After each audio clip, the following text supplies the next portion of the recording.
On est très content que vous soyez là, de ces réunions régionales. L'idée, bien entendu, c'est de trouver les nouveaux adhérents, de faire rentrer l'ensemble des levageurs dans cette démarche-là et de présenter certains sujets, comme on va le faire dans la suite, pour essayer de tenir et de faire une veille juridique au niveau de nos adhérents.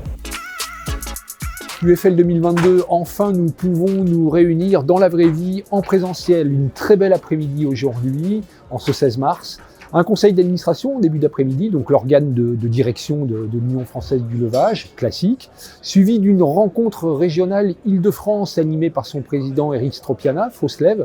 L'objectif de cette rencontre est double. Inviter des opérateurs de la région et surtout des prospects qui pourraient devenir membres adhérents du UFL, et puis faire témoigner des professionnels sur des sujets très particuliers qui peuvent intéresser et impacter les adhérents UFL, notamment sur tout ce qui est recyclage des pneumatiques, recyclage des huiles usagées et des batteries notamment. On a commencé à se poser les questions en 2013-2014 sur la possibilité de réviser ces dispositifs. Donc ce qu'on m'a demandé de présenter aujourd'hui, c'est les évolutions du référentiel CACES. Ce qu'il faut retenir en fait, c'est essentiellement 3 évolutions majeures. Une meilleure harmonisation des tests avec un référentiel plus précis. Une possibilité d'étendre à 10 ans l'établissement d'une autorisation de conduite sur la base d'un CACES R483 et un référentiel qui était un peu plus musclé en matière d'exigence.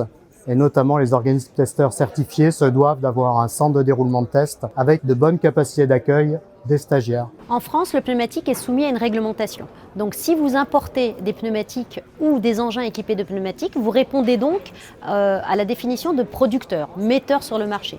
Donc à ce titre, vous devez vous acquitter d'une éco-contribution à hauteur de vos mises sur le marché de l'année précédente. Cette obligation est réglementaire et doit se faire sur le premier trimestre de l'année N. Ce qu'il faudra retenir aujourd'hui pour mon intervention, c'est l'obligation de l'enregistrement sur Track Déchets, puisque Track Déchets, la plateforme du ministère, donc, a été mise en place au 1er janvier 2022, avec un petit délai supplémentaire pour le 1er juillet 2022. Donc n'oubliez pas de vous inscrire, puisque c'est une obligation légale, je vous le rappelle.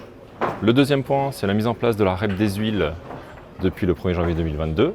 Donc la filière des huiles usagées sera gérée maintenant par un éco-organisme, et celui qu'on connaît aujourd'hui et qui a candidaté, c'est Cyclevia. Et le dernier point, si vous avez des problématiques pour la prise en charge et le recyclage des batteries lithium, nous avons une solution donc avec notre site qui est basé sur Eurodieuse. Alors l'UFL a publié le guide d'achat des grues mobiles en France, donc on en a parlé tout à l'heure.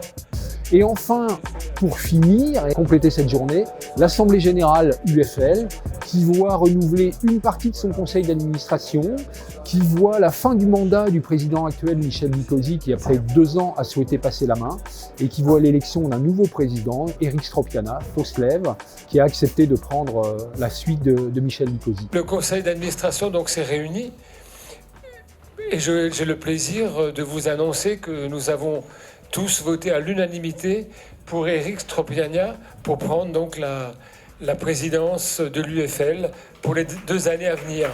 Je suis fier aujourd'hui d'avoir la confiance des levageurs français.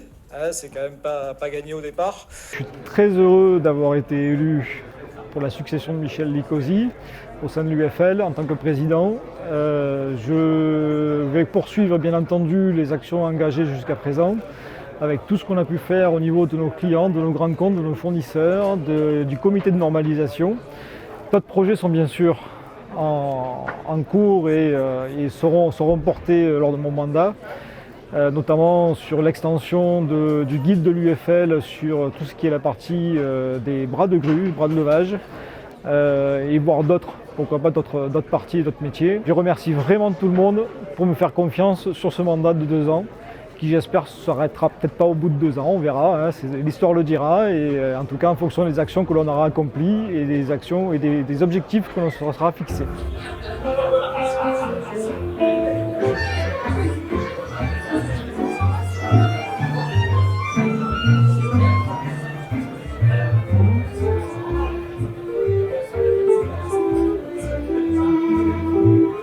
Et pour conclure cette belle après-midi, la fameuse convivialité de l'UFL, un apéritif et un dîner avec une 60aine de convives qui sont les adhérents de l'UFL, les membres partenaires, les constructeurs.